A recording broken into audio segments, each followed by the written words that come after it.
Con mucho gusto, señor presidente. Secretarios, funcionarios, compañeros, señoras y señores, muy buenos días, ciudadanía en general de nuestro país. Voy a compartir con ustedes información que hasta el momento ya ha sido presentada en varias ocasiones y que hemos ido comentando todos y cada uno de los días sobre la evolución de esta epidemia en el mundo desde que empezamos a informar hace más de 2 meses. También voy a detallar la situación actual en México hasta el corte más reciente de información para posteriormente centrarme en las características principales que vivimos en este momento, el enorme momento de oportunidad y la preparación para las siguientes fases. Empiezo primero presentándoles, como en algún momento se solicitó, al equipo de científicos y científicas que han estado involucrados en el proceso de reflexión técnica.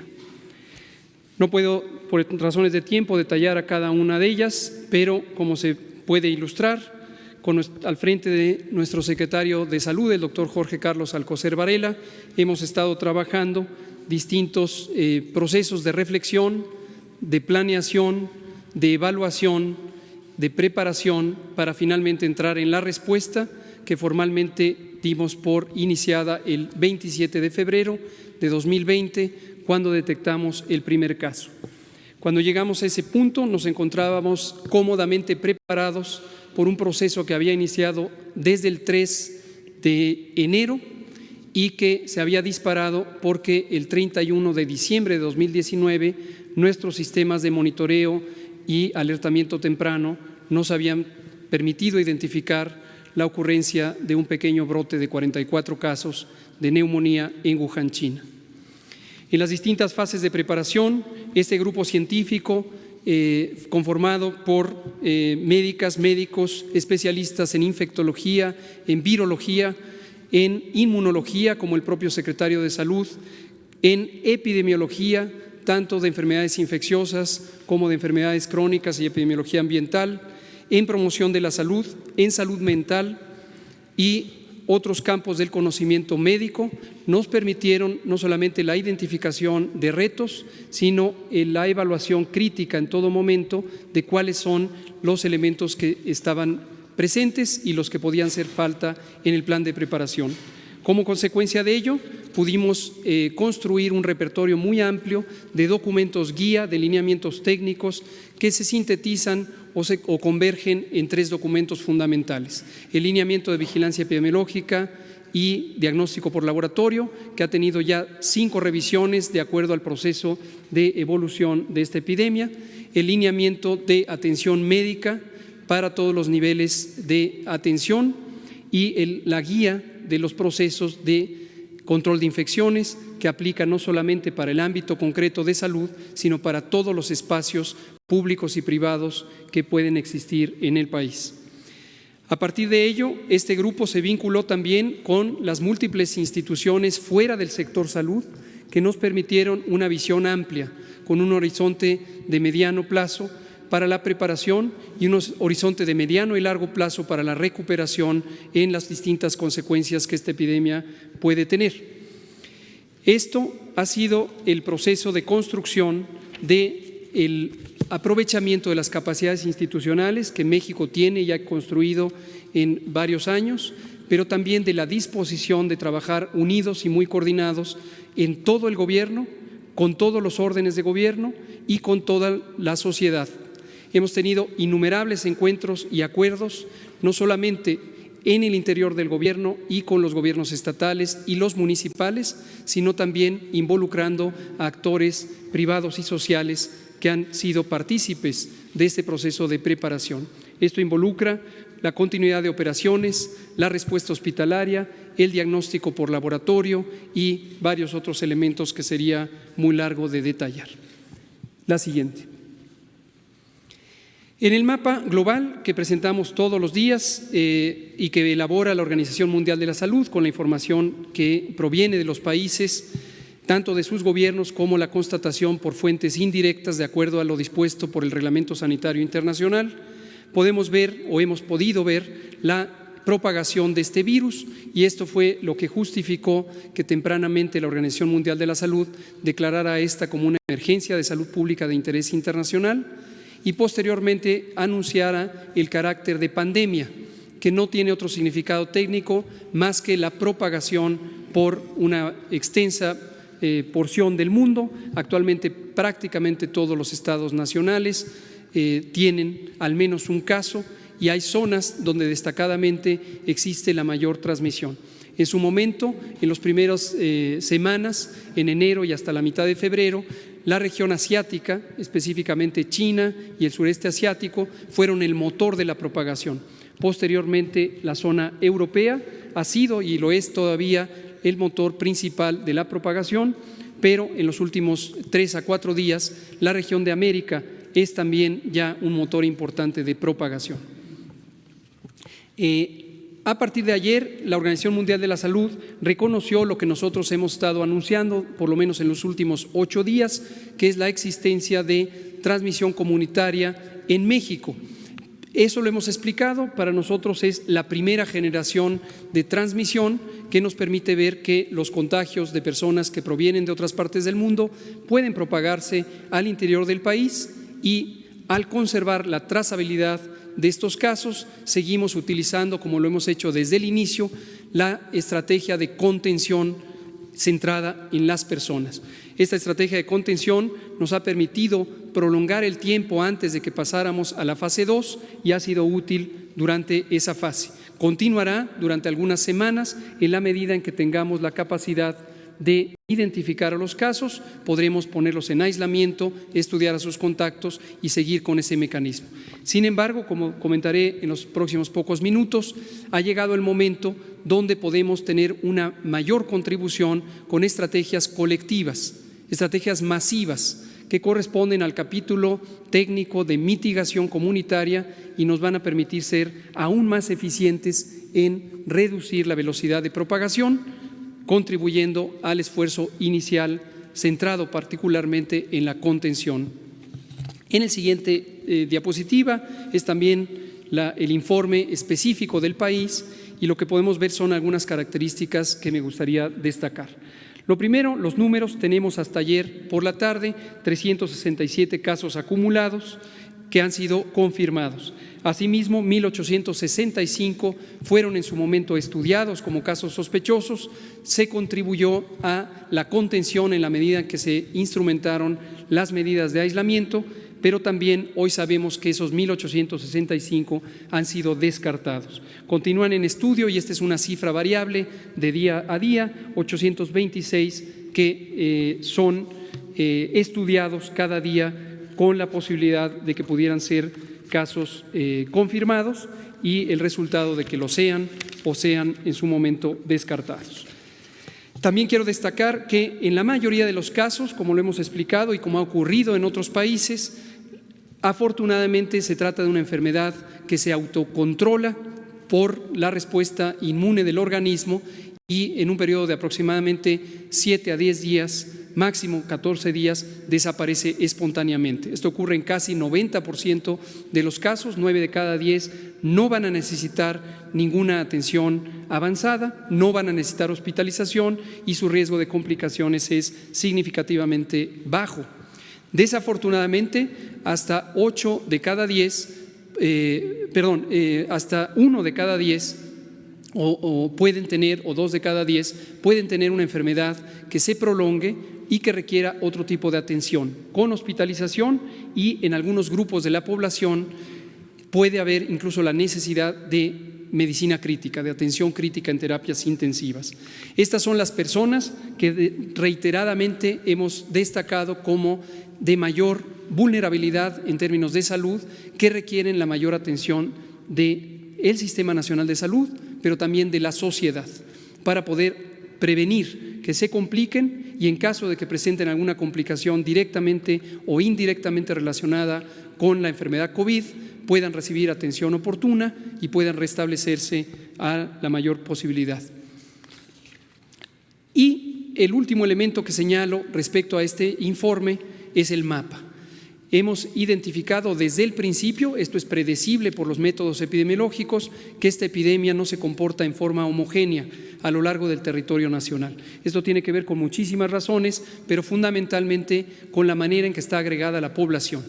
En la región metropolitana del Valle de México tenemos la mayor concentración de población y esperablemente vamos a tener no solamente el mayor número de casos, sino la mayor velocidad de propagación, seguida de las otras zonas urbanas y periurbanas en la región de Guadalajara, en la región de Monterrey y también en las zonas turísticas donde ingresó el virus en Quintana Roo. Esto lleva, por lo tanto, a que las medidas de salud pública necesarias para el control de la epidemia tengan que ser en todo momento racionalizadas. Racionalizadas quiere decir adecuadamente fundamentadas en la evidencia científica, en los métodos técnicamente demostrados y que puedan aplicarse en donde corresponde. Hemos destacado, y los acaba de señalar el presidente, que las medidas que no se amparan en ciencia empiezan a generar preocupación, caos y corren el riesgo de afectar no solamente la posibilidad de controlar efectivamente la epidemia, sino aspectos fundamentales de la sociedad, de la economía pública y también incluso de los derechos humanos. La restricción de movilidad puede ser una medida de salud pública, pero no debe utilizarse como una primera herramienta. Esta es una herramienta extrema que se reserva a las situaciones hipotéticas de que se perdiera la capacidad de control. Lejos estamos de ello, hemos podido seguir esta epidemia en cada una de sus fases y esto nos ha permitido trazar horizontes claros que nos han permitido que con una antelación de varias semanas podamos poner en práctica los recursos, las herramientas, el personal y los métodos necesarios para la contención y la mitigación. Declaro y reitero, las medidas extremas son parte del repertorio de salud pública, pero lejos estamos de necesitar medidas que vulneren la vida pública o que afecten a las garantías individuales. En la siguiente diapositiva quiero destacar dos elementos y estos los quiero destacar con un sentido de confianza y de optimismo en la enorme oportunidad que México ha tenido por no ser el país de origen de esta epidemia. Como todos sabemos, esta epidemia empezó con el año en la región asiática, específicamente en China, y como era esperable, se propagó a varios otros países. El aprendizaje científico, técnico que ha podido tener México por la experiencia vivida y la extensa documentación científica sobre el comportamiento de este virus en el resto del mundo nos da una ventaja respecto a otros territorios. Y la ventaja es poder programar adecuadamente el momento de cambio de las distintas fases y de las medidas de salud pública. Lo que vemos en la diapositiva es una característica que señalamos recientemente, que es la distribución de casos de acuerdo a su origen. Tenemos que 80% de los casos han venido del exterior, ya sea por connacionales que viajaron o por ciudadanos de otras nacionalidades que llegaron a México. Sin embargo, hasta casi el 20% son casos que derivan de este proceso de importación y son los contagios directos por personas que viajaron hacia personas que no han viajado. Y lo que tenemos como una señal muy temprana es la existencia de casos en donde no existe un antecedente de contacto ni con personas que viajaron y se infectaron, ni con alguien en el territorio nacional.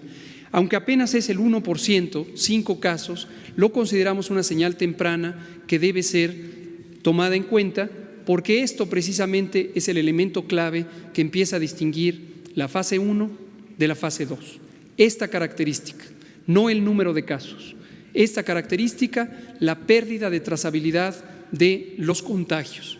Y este dato, este elemento es crucial porque define también donde se empieza a agotar la utilidad de las medidas de contención centradas en los casos y la necesidad de anticipar las medidas poblacionales de mitigación. Ahora, en la siguiente diapositiva, y esto me gustaría también que lo tengan muy en cuenta, por eso lo hemos querido explicar cuando solamente era un elemento teórico, un elemento de proyección científica, a cuando empezó a ser un elemento de datos reales. En la gráfica lo que se muestran son curvas epidémicas de algunos de los países que al momento han sido más afectados: España, Italia, Francia, Alemania y Estados Unidos de América. Lo que vemos en todos esos países es lo que se puede esperar de una epidemia de rápida propagación.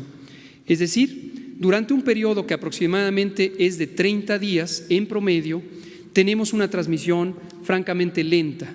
A partir del primer caso empieza a contarse este periodo y hasta durante 30 días se va encontrando que la suma de casos, pero particularmente los casos que se agregan cada día, se cuentan en menos de decenas, en muy pocos casos, hasta que se llega a un punto que técnicamente le llamamos punto de inflexión, pero que gráficamente, visualmente, todas y todos lo podemos identificar como este punto en donde se dobla la curva epidémica. La curva epidémica es la representación de los casos diarios que se pueden documentar.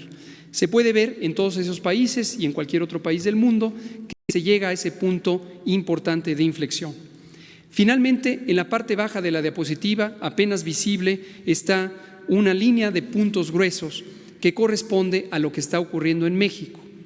Todavía no hemos llegado al punto de inflexión. Todavía no hemos llegado al punto en donde cambiamos de una propagación lenta a una propagación muy, muy acelerada. Y esta es la oportunidad de México.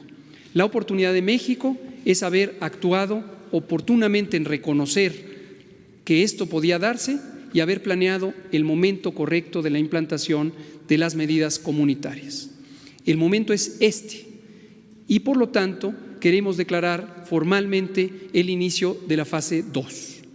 El inicio de la fase 2 lo que nos permite es trazar el horizonte para los siguientes 30 a 40 días, en donde empezaremos a visualizar que México, por haber anticipado 2 semanas antes las medidas generales, las medidas masivas que tienen los mayores impactos, tanto en reducir la transmisión y desafortunadamente también en las consecuencias sociales, vamos a poder doblar la curva, vamos a poder tener menor transmisión. Quiero ser muy claro, seguiremos teniendo transmisión. La expectativa no es terminar con la epidemia de un momento a otro. También quiero ser claro que el éxito en la reducción de la transmisión, en vez de llevarnos a una epidemia corta, nos va a llevar a una epidemia más larga. Pero esto es importante porque lo que nos lleva es a administrar el riesgo. Administrar el riesgo, en términos llanos, lo que quiere decir es lograr tener que cada día haya menos casos de los que se pueden atender en la infraestructura de salud del Sistema Nacional de Salud de México. Y por eso es importante que estas medidas de mitigación comunitaria sean tomadas en cuenta.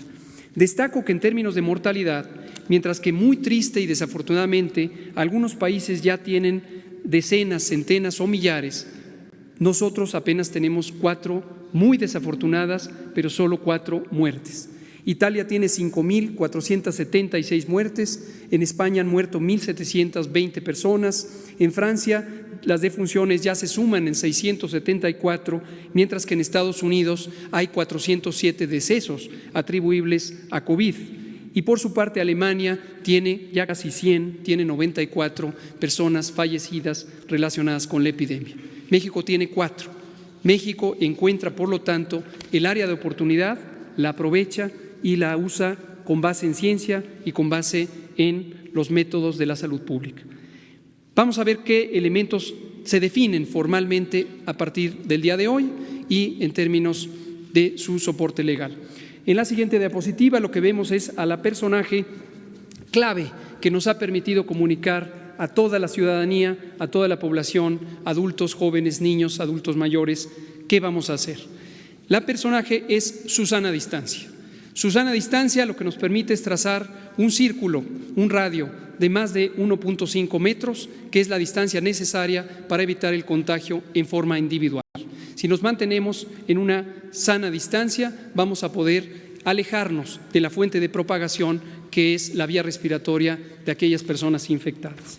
Esto podemos hacer y lo debemos hacer en forma individual, quedándonos en casa, manteniéndonos a sana distancia. Pero también tenemos la Jornada Nacional de Sana Distancia. En la siguiente diapositiva resumimos las intervenciones masivas que la sociedad puede y debe tener para lograr la reducción de la transmisión de este virus. En primer lugar, proteger y cuidar a las personas adultas mayores y otros grupos de mayor riesgo. Como ya hemos dicho, las personas mayores a 65 años tienen un riesgo cada vez más grande conforme tienen mayor edad para complicarse o incluso para morir. Hay que estar muy al pendiente, no solamente ellas mismas, sino también su familia, su comunidad, la sociedad en su conjunto y desde luego el gobierno. Tenemos que cuidar a nuestros adultos mayores, son la memoria histórica de nuestra patria y no podemos permitirnos que por omisiones les dejemos caer en una situación de adversidad. Lo segundo es suspender las clases en todo el sistema educativo nacional, esto ya desde ayer, 23 de marzo y hasta el 19 de abril. Aprovechando las 2 semanas de vacaciones ya programadas, agregamos otras 2 y tenemos un mes completo de sana distancia en todo el sistema educativo nacional. Asimismo, hemos definido suspender temporalmente, por las mismas fechas, eventos y reuniones de concentración de 100 personas o más. Hemos puesto un límite razonablemente bajo para este límite crítico de concentración. Todas las reuniones privadas, públicas, sociales o gubernamentales deben ser evitadas durante todo ese mes para que se reduzca la propagación. Este es un mecanismo efectivo de prevención para quienes participarían en esas reuniones, pero también para toda la colectividad. Asimismo, suspender temporalmente actividades laborales. ¿Pero cuáles? Aquellas que impliquen la movilización de personas de sus domicilios al trabajo y de regreso o que estén llevando a la movilización en el espacio público. Esto en todos los sectores de la sociedad, el público, el privado y el social. Ahora, aquí es muy importante. Las instituciones, las organizaciones privadas y sociales no pueden parar porque de ellas dependemos todos y todas en este país. La producción de alimentos, la logística básica, los servicios dependen de todas estas organizaciones. Entonces, conjuntamente con esta medida de suspender las actividades laborales que impliquen la movilización o reunión de personas, se ha solicitado que todas las organizaciones, dependencias y entidades pongan en práctica sus planes de continuidad de operaciones para garantizar el funcionamiento y el logro de la misión fundamental de ellas y además los derechos tanto de los trabajadores y las trabajadoras como de las personas usuarias de sus servicios. Por último, pero no menos importante, continuar en una acción más intensiva y dedicada las distintas medidas de higiene básica, higiene pública e higiene individual, el lavado continuo de manos con agua y jabón, y si no hay agua y jabón, con sustancias antisépticas. El proteger el estornudo tapando nariz y boca con el antebrazo, achú. Y también que quien esté con síntomas se quede en casa, se quede en casa toda persona que pudiera tener síntomas y que no tenga riesgo de complicarse, que es la gran mayoría, que se quede en casa por 15 días para que no transmita a otros. Ahora bien, enfatizamos, si se es un adulto mayor, una mujer embarazada o una persona con enfermedades crónicas, en particular diabetes, hipertensión, obesidad y enfermedad pulmonar o cardíaca, así como enfermedad renal o cualquier causa de supresión del sistema inmune, no esperar. Hay que acudir a evaluación médica para prevenir las complicaciones. Por último, y anticipándonos a la siguiente fase, que también vendrá, que es la fase 3, en donde pudiera existir transmisión generalizada, es la fase en donde nuestro Sistema Nacional de Salud va a tener retos importantes. Pero esos retos se pueden solventar si el sistema está organizado, si el sistema mantiene alta la moral. Y aquí quiero aprovechar para agradecer a nombre de todas y todos el dedicado trabajo de todo el personal de salud. Médicas, médicos, enfermeras, enfermeros, psicólogas, psicólogos, el personal de apoyo, trabajadoras sociales, todo el personal que representa el Sistema Nacional de Salud. Es una comunidad valiente, es una comunidad heroica que ha solventado muchísimas adversidades en el día a día y también en etapas críticas como esta. La solidaridad, el compromiso, la responsabilidad profesional de todo el personal de salud en este momento es fundamental. No podemos entrar en ninguna clase de discordia o en alguna clase de distanciamiento emocional y distanciamiento de comunicación. Todo el Sistema Nacional de Salud tiene que estar presto y atento para responder a este reto. ¿Cuánto tenemos en infraestructura? Tenemos lo que se ve en esta diapositiva, tenemos una capacidad sólida, tenemos una capacidad amplia, organizándonos de una manera solidaria y generosa entre todas las instituciones del sector salud, las dependencias civiles y militares, podemos tener una capacidad suficiente. Solamente la infraestructura dedicada específicamente a COVID, que no es toda la infraestructura, nos permite tener unidades de terapia intensiva, camas hospitalarias, ventiladores mecánicos, monitores, oxímetros, rayos X portátiles, etcétera, etcétera, todo el equipamiento que cuidadosamente fue seleccionado como relevante para enfrentar a COVID. Esta es solo la capacidad básica instalada, apropiadamente puesta al servicio de la respuesta a esta epidemia. En pocos minutos presentarán las instituciones militares de nuestro país, por supuesto también heroicas, el plan de apoyo a la población civil. Cierro diciendo, médicas, médicos, personal de salud en general han sido considerados como no solamente indispensables, sino también como una comunidad a la que se le abren las puertas para robustecer nuestro sistema.